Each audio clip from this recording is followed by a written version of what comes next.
Salam alaikum, bienvenue à tous dans ce nouvel épisode de Mes Bricolos, épisode numéro 39 de la saison 2. J'espère que vous allez bien les amis, ça me fait super plaisir de vous revoir, ou de vous voir si c'est la première fois que vous découvrez cet épisode de Mes Bricolos, c'est notre petit rituel, notre petit rendez-vous hebdomadaire. Commente, on discute, on échange ensemble sur les dernières actualités du monde de la création, de l'innovation et donc plus largement du design. Donc si c'est la première fois que vous découvrez cette vidéo, les gars, abonnez-vous parce que ça me fait super plaisir. Je vous jure, je reçois des notifications à chaque fois qu'il y a un nouvel abonné et ça me fait super chaud au cœur parce que ça montre que vous soutenez le projet. Alors, on aborde plein de thèmes différents dans ces épisodes de Mes Bricolos. On parle d'objets, de création évidemment, mais d'objets, de design produit, du design graphique, design sonore, design food. On parle de design transport, on parle de plein de choses, d'espace, de restaurants, d'architecture, etc. Mais il y a un sujet qui revient souvent, c'est le prototypage rapide, aussi appelé l'impression 3D. Ça revient souvent parce que c'est un sujet qui me passionne, parce que j'ai 2 imprimantes 3D dans mon studio de design, que je m'en sers énormément pour mes créations, et qu'en plus c'est quelque chose qui est très intéressant. Et je comprends que ces vidéos où je parle d'impression 3D fonctionnent bien parce que c'est intéressant, mais c'est pas intuitif. C'est-à-dire c'est quelque chose, autant on peut comprendre l'impression 3D, mais comment ça fonctionne, quelles sont les différentes techniques d'impression 3D, combien ça coûte, combien coûte la matière, est-ce que c'est facile d'imprimer un objet en 3D, est-ce que c'est facile de créer un objet en 3D pour l'imprimer par la suite. Voilà, c'est toutes ces questions-là, moi je peux les comprendre. Donc c'est vrai que j'aborde je réponds à différentes questions, voilà, on va le dire comme ça, dans différents épisodes de Mes Bricolos. Mais là, ce que je trouvais intéressant, c'est que je suis en train de reprendre des projets que j'ai réalisés parce que je suis en train de refaire mon site internet. Et là, j'ai repris un objet, Gidre, qui est une création que j'ai fait dans le cadre de la COP22. Pour le groupe Olmarcom. Alors Olmarcom, c'est un groupe industriel et ils ont notamment une marque qui s'appelle Sidi Ali, c'est de l'eau minérale. Et comme je faisais un projet pour la COP22, l'idée c'était de réutiliser les bouteilles d'eau usagées et de faire un cache-pot. Aussi un soliflore, c'est-à-dire on le voit ici, c'est l'objet initial, c'est celui-là, c'est-à-dire on vient visser, alors vous allez voir une bouteille d'eau minérale Sidi Ali dans cet objet et on met des fleurs et on se sert donc de la bouteille d'eau comme pot de fleurs. Et après, évidemment, pour esthétiser l'objet, j'ai créé cette forme, cet objet en impression 3D. Alors, je l'ai appelé Gidre, parce qu'en arabe, ça veut dire racine. Donc, à partir de là, j'ai fait des déclinaisons. On va regarder tout ça, parce que là, ce qui est intéressant dans cet épisode de Mes Bricolos, c'est que non seulement je vais vous parler de l'objet, donc là, on le voit fini, mais je vais vous montrer un peu les différentes étapes de conception et de formalisation, c'est-à-dire de l'idée à l'objet. Comment m'est venue l'idée, comment je l'ai travaillée, comment je l'ai modélisée et comment je l'ai imprimée en 3D pour après avoir l'objet final qui se trouve à côté de moi. Donc là, vous voyez le pot de fleurs. D'accord ? Et vous allez voir ce processus créatif. Donc là, on est sur mon nouveau site internet que je suis en train de travailler. Donc on voit l'objet, donc je l'explique un petit peu. Et donc je vous ai dit, voilà, donc on a la bouteille d'eau, la Sidi Ali. Et on le prend, donc on le vise dans la partie inférieure à l'intérieur de la bouteille. Et puis après, on vient mettre les fleurs avec un peu d'eau dans la bouteille d'eau. Et puis voilà, on a quelque chose de différent, de particulier. Et il est clair que cet objet-là, on ne peut le réaliser et le fabriquer qu'en impression 3D. C'est-à-dire, c'est pas du tout un objet qu'on peut réaliser comme ça à la main. C'est très compliqué, ou même avec des moules. Alors pourquoi ? On va regarder ça. Alors déjà...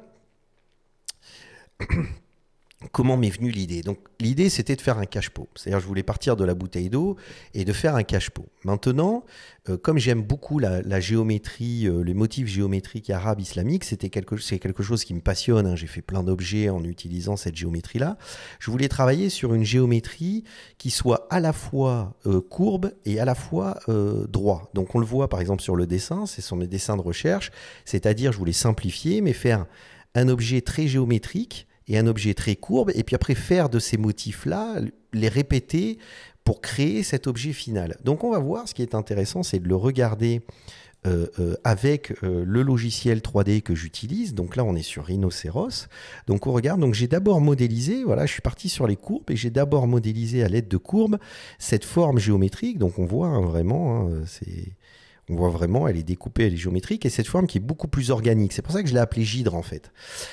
Je voulais travailler sur une forme géométrique simple. Je ne voulais pas du tout que ce soit complexe, quelque chose de très mathématique. Je voulais vraiment garder une forme qui fasse Mais justement, cette idée d'une racine qui pousse. Vous voyez ce que je veux dire? C'est-à-dire, je voulais pas trop mettre d'éléments géométriques à l'intérieur de cette réflexion du motif.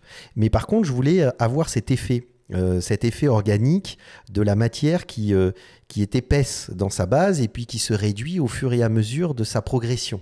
Donc j'ai travaillé sur ce motif, je l'ai d'abord expérimenté, j'ai d'abord travaillé sur différentes formes, et quand je suis arrivé sur quelque chose qui m'a plu, je l'ai sélectionné, mis de côté, et après j'ai travaillé sur la courbe de mon objet. Donc là on voit, parce que l'idée, c'était d'utiliser chaque motif indépendamment.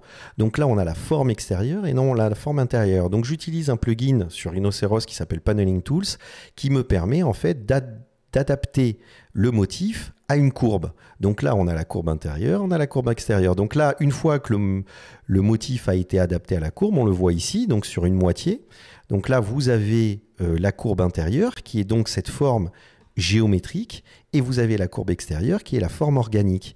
Et après, ce qui est intéressant, c'est qu'une fois qu'on a ces deux courbes, en fait, on prend les courbes, on les additionne, donc vous le voyez ici, donc la bleue, c'est la géométrique, qui a été répétée par une symétrie, et donc la rose, c'est la courbe organique, florale, et donc on a vraiment cet effet avec les deux courbes qui sont liées, donc qui démarrent au même endroit, et puis après, au fur et à mesure, elles se séparent, puis après, elles se rejoignent sur la partie supérieure de l'objet. Et après, donc, il y a eu la conception du chapeau, qui se trouve ici, dans lequel j'ai placé l'élément pour pouvoir visser la bouteille. Et donc, si vous voulez, cet objet est composé de 3 formes. On a donc l'élément chapeau qui permet de fixer la bouteille et de maintenir les deux motifs ensemble, l'élément géométrique intérieur et l'élément floral extérieur. Et puis après, on exporte le fichier, donc là vous le voyez en version... alors ça c'est simplement pour le slicer, donc j'utilise des mots techniques, excusez-moi, je vais revenir, mais c'est-à-dire je le mets dans un format qui va me permettre de passer dans un logiciel de découpe pour l'impression 3D. Donc là, j'ai utilisé, donc là on le voit bien, qui a été, c'est compliqué à voir parce que c'est assez découpé, mais vous allez comprendre. C'est-à-dire que là, ce qui est en gris, c'est la tête d'impression 3D, et ce logiciel qui s'appelle donc un slicer, moi j'utilise Simplify 3D, me permet de calculer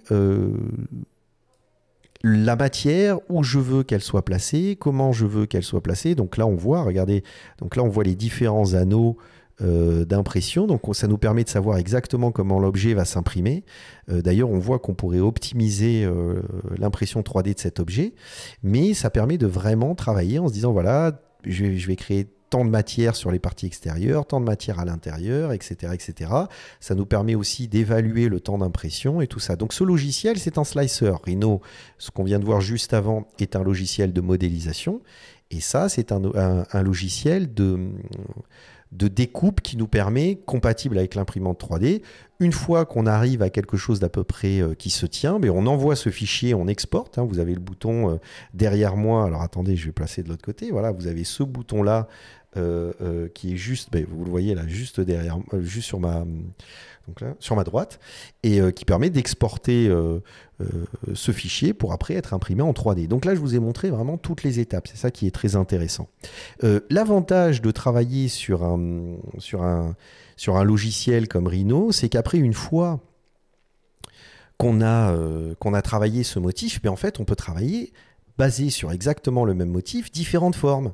Donc là, on découvre une autre forme parce qu'il suffit simplement, en fait, alors simplement, c'est facile à dire, mais de travailler une autre courbe. Donc là, je voulais travailler une autre courbe où j'exagérais, c'est-à-dire on voyait que là, sur l'ancien objet, le premier pot de fleurs, il y avait vraiment une courbe intérieure qui utilise la géométrie, une courbe extérieure qui utilise le floral, mais qui est assez simple, assez tubulaire. Et là, je voulais vraiment travailler de façon très organique. Donc ce qui est génial, c'est qu'une fois qu'on a développé le système, vous travaillez votre courbe et après vous appliquez votre motif à la courbe, et donc vous pouvez adopter différents types de courbes. Et là, on voit donc le chapeau qui a été modélisé, bien évidemment, pour être adapté à cette nouvelle courbe, qui permet donc de contenir la petite bouteille d'eau, hein, là vous avez compris. Et donc là, on voit l'objet final, toujours composé de 3 éléments, la partie chapeau sur lequel on vient fixer la bouteille d'eau, la forme intérieure géométrique et la forme extérieure florale. Et donc là, c'est beaucoup plus complexe, hein. Si on regarde, vous voyez, c'est vraiment très intéressant. Donc là, ce qui est en plus amusant, c'est que je me suis dit que c'était intéressant de faire en sorte que le motif géométrique dépasse un petit peu du motif floral. Donc on peut le terminer un petit peu comme on veut, et ça dépend du type de courbe et de la façon dont la courbe vous la travaillez. Donc là, vous voyez un petit peu les différentes étapes de conception, les différentes étapes de réflexion. Donc on commence à comprendre une chose, c'est qu'on part d'une idée, tiens, j'ai envie de récupérer les bouteilles d'eau minérale usagées et de m'en servir comme pot de fleurs. Je vais dessiner un cache-pot où je vais utiliser un motif. L'idée est de partir sur une géométrie florale et géométrique avec différentes, motifs floral et géométriques, avec une courbe différente à chaque fois, ce qui va montrer une certaine complexité dans l'objet, mais aussi quelque chose d'assez beau, d'assez organique, d'assez naturel. On parle de nature, d'écologie, donc on est complètement dans le thème. Et donc c'était vraiment ça qui m'intéressait dans cet objet-là. Et alors on va revenir au site internet pour que vous voyez un petit peu cet objet fini en détail. Et après, j'ai travaillé, c'est toujours pareil. C'est-à-dire, une fois que vous avez fait le pot de fleurs, mais après, c'est très intéressant parce que vous pouvez travailler d'autres choses. Vous changez votre courbe et on travaille sur des luminaires. Donc, j'ai travaillé sur une gamme de produits luminaire, donc qui utilise une technologie de LED, hein, évidemment, je suis sur pas de la lumière incandescente, mais de la LED, et ça permet de jouer sur le motif et donc le reflet du motif sur les parois. C'est magnifique, hein, quand vous avez ce luminaire, là je l'ai juste à côté de moi, ça fonctionne super bien. Alors je vous le montre, hein, je ne sais pas si on le voit bien sur la petite vidéo, mais voilà, vous l'avez là, quoi. Donc ça, c'est vraiment le luminaire, et donc quand la lumière transperce le motif du luminaire, c'est juste magnifique. Et là vous avez le pot de fleurs d'ailleurs avec la bouteille qui se dévisse, vous voyez, qu'on peut enlever facilement, quoi. Donc voilà, c'était intéressant de vous montrer ça. Alors évidemment, ce qui s'est passé, c'est que quand j'ai réalisé ce projet, quand je l'ai remis à jour avec les nouvelles images, Déco Actuel, qui est un magazine Déco Actuel, m'a demandé d'utiliser les images pour justement parler de cet objet. Donc je me suis dit, c'est l'occasion, vu que voilà, j'ai réalisé ces nouvelles images, Déco Actuel en a parlé, et évidemment, ils les ont vues parce que j'en ai parlé sur mon compte Instagram. Donc là, je vous encourage aussi à vous abonner. Vous avez en haut le compte Instagram, donc je vous encourage à vous abonner à ce compte Instagram. Et l'avantage, c'est que justement, je publie des photos de temps en temps où je montre sur quoi je suis en train de travailler finalement, hein, oui, vous le voyez bien. Et notamment cette petite vidéo qui explique vraiment comment ça fonctionne. C'est-à-dire, vous le voyez, là on est dans mon studio de design, hein, et donc là vous voyez comment ça fonctionne avec la petite bouteille. Voilà, exactement. Vous voyez, ça marche bien. Donc je vous dis, abonnez-vous à ce compte Instagram, comme ça vous découvrirez en direct mes dernières